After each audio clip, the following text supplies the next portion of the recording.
Hello, my name is Kenny Terry, and I'm the founder of Tournament-Wizard.com. I'm going to assume you have just signed up for Tournament Wizard and you're about to run your first event. I want to make a short tutorial on how to run that event. First thing I would do is come down here to the bottom of the page, go to Printable Resources, click this button, print some sign-in sheets. You can put how many players are going to be on a team and click this print button. Print out a few of those so you have them handy for the beginning of the event. You can also print some table numbers or playing area numbers. Helps to tell the players where they can go. And then use this promotional sheet down here. Can help promote your events to the players. All right, let's go ahead and get started. I'm going to use my beer pong company's account.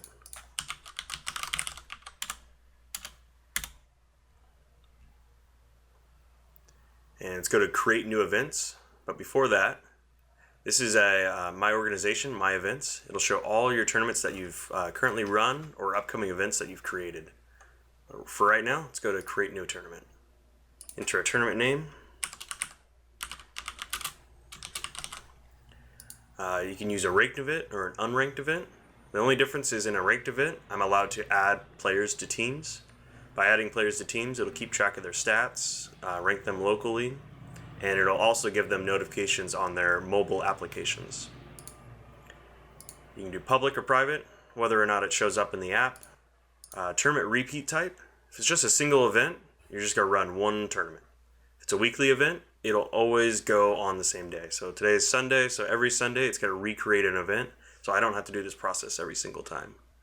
We'll do default partner for now, but you can also do blind draw divisions, where you could do like a co-ed tournament, or automatic divisions. So here we'll add participants.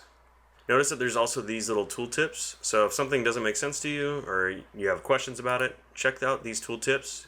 So generally here you'd put in their team name. You could put a note.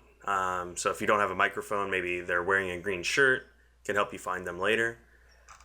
You can also change team names by just changing it and then hitting save. It'll tell you when it has saved. You can also add players to the event like I talked about earlier, but what I would suggest and what I do at my tournaments is I don't worry about that until maybe 30 minutes into the event where things have calmed down, I don't have people signing up. So right now, let's just start the event with what we have. We don't need to save any space for teams, and we don't need to randomize the seating. It'll just go from top to bottom. So start the tournament. Your game manager, this is what I generally use. Add however many tables you have. So you have 5 tables, and it'll show you all the available games to be played right here. You can drag and drop, starts a timer, that way you know how long a game's been on a table. Go ahead and load all of them up. Once you complete a match, it'll come down here into the completed games. You can also make changes here. You can undo games if you made a mistake. Let's say Team 4 won.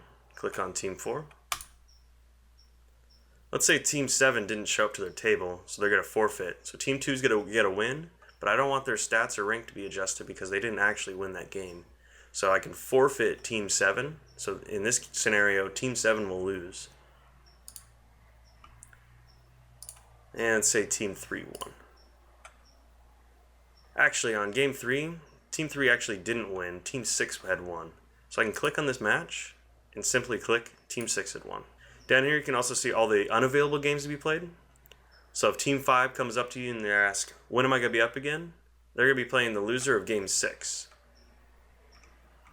which we can check out on the bracket page. So moving over to the brackets, you can see all the brackets here. And actually, if I move back to the game manager, if I put a game up, Team 7 versus Team 3, it'll actually show you on the bracket where that game is playing. So you know that Game 4 is being played on Table 1 right now. That's pretty much the gist of the brackets and the game manager. I feel like most of you will be pretty comfortable with using this. It's pretty simple. Let's go to adding players to teams.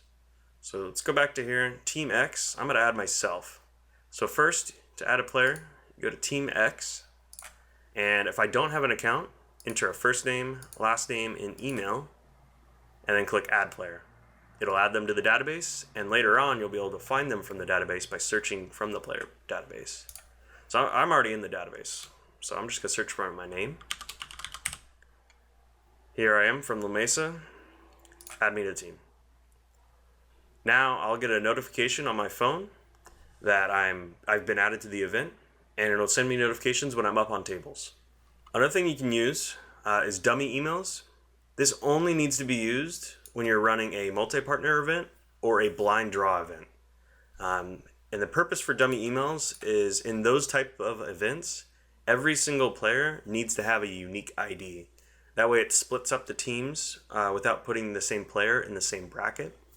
If Team 3 simply doesn't want to be on Tournament Wizard, you don't need to put any names down at all. Once you're done with the bracket, come here to the standings tab. You can enter the prizes to keep track of players' cash earned, and then hit Save Tournament Data, and that's it. You've run your first event.